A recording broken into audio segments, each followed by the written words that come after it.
A'udhu billahi minash shaitanir rajim. Bismillahir rahmanir rahim. Alhamdulillahi rabbil alamin.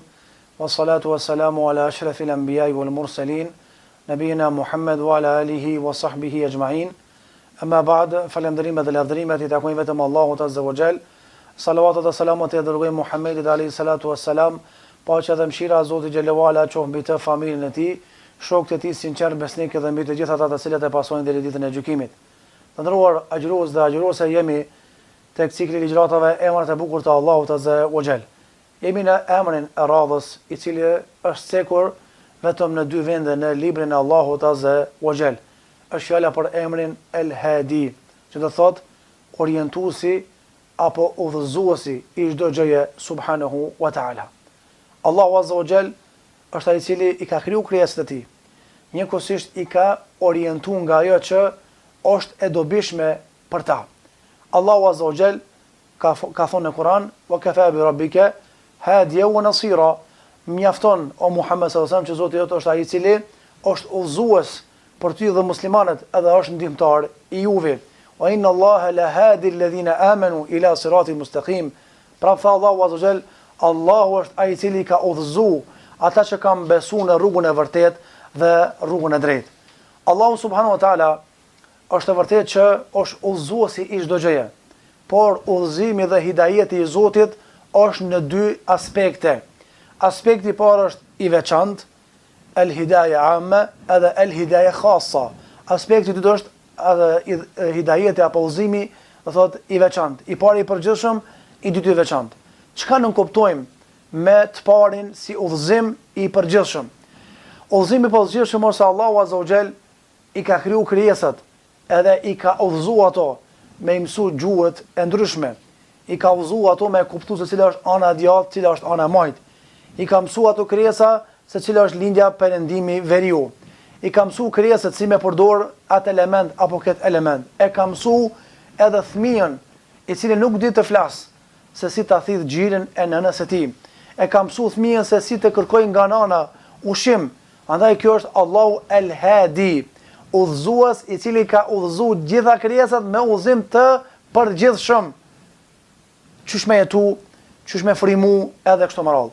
Ndërsa udhëzimi I veçantë është udhëzimi që Allahu e ka bërë ekskluzivisht për ata të cilët I don Allahu azza wa jall. Andaj ne që po agjërojmë, ne që jemi prezent këtë muaj të bekum, Ramazan është që Allahu na ka dalluar nga shumë krijesat e tij. Na ka nderuar dhe na ka udhëzuar. Për të arsye Allahu kur ka folë për njerëz të zgjedhur të tij, çka thot? Wa qalu alhamdulillahi alladhi hadana li hadha wa ma kunna linahtadiya lawla an hadana Allah. Ata të cilët janë musliman të devotshëm pejgamberët e tjerët, thojnë falënderimet e Allahut që na ka udhëzuar në këtë Islam. Po mos të ishte begatia e Allahut, ne nuk do të mund të udhëzoheshim vet. Andaj na që jemi këtu, jemi të veçantë. Na ka dalluar për tjerëve Allahu dhe duhet ta falenderojmë Allahun për këtë udhëzim dhe ta lutim Allahun të na ruajë këtë hidajet. Udhëzimi I veçantë është udhëzimi I zemrave. Udhëzimi I logjikës për hajër dhe mirësi. Andaj Allahu na ka begatuar neve me këtë udhëzim dhe ky udhëzim nuk blehet me kost, me çmim, se s'ka çmim që mund të paguën udhëzimin e Allahut azza xal. Allahu na ka treguar që ky hidajet, ky udhëzim duhet murujt, mund kultivu, me vdek me to. Edhe të na ka bo obligim namaz me lexu surën Al-Fatiha, ihdina as-siratal mustaqim. Mas pakti 17 rekata farz, çka thu? Ihdina as-siratal mustaqim.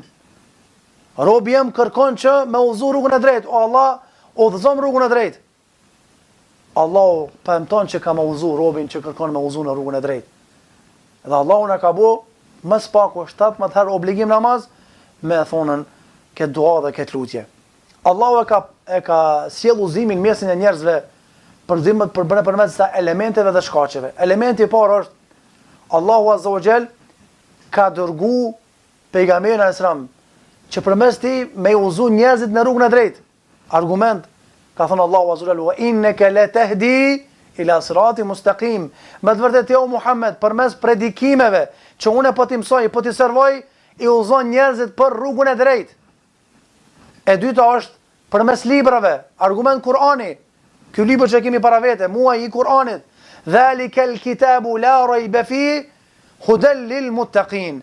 Ky Kur'an nuk ka dyshim te, është udhëzues për të devotshmit. Pastaj Allahu ka sjellë pejgamber tjerë para Rasulullah sallallahu alaihi wasallam. Argument: ulaika alladhina hadahumullah fa bihudahu muqtadi. Këto janë ata të cilët Allahu ju ka udhëzuar rrugën e drejtë.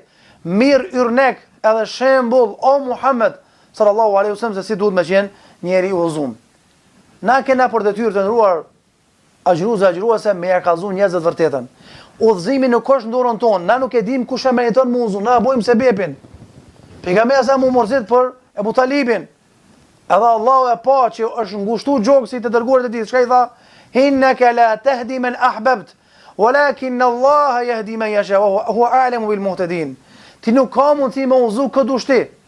Allahu është ai i cili udhëzon njerëzit. Dhe Allahu e din se kush e meriton udhëzimin. Çaj ti ju ke drejtu ti, ka mundësi është përcaktuar për xhenem, nuk e meriton udhëzimin, por kjo nuk kupton që na mos me bota vet. Mos me thënë njerëz rrugën e tij, nuk e dim kush ka më shkuën në xhenem. Kush e meriton e kush nuk e meriton udhëzimin. Dhe kjo nuk është padrejti nga Allahu. Pa Allahu me dijen e tij e din se kush e meriton këtë udhëzim, se çish ka thënë pejgamberi, Allahu pasurinë, pushtetin, bukurinë, ja jep të mirit, keqin, ama hidayetin, udhëzimin në iman. Ja jep vetëm atij që e thon Allahu azza wa jall. Andaj ky udhëzim është i shtrejtë. Allahu të ka veçu, të ka ndaru prej krijesave tjera, andaj jeto me këtë udhëzim, edhe mundohu me vdek me udhëzimin e Allahut subhanahu wa taala. Elusim Allahun azza që Allahu na shtoj hidayetin e udhëzimin, na mundsoj me jetu me këtë udhëzim, edhe me vdek me këtë udhëzim. Zotit e masimin, walhamdulillahi rabbil alamin.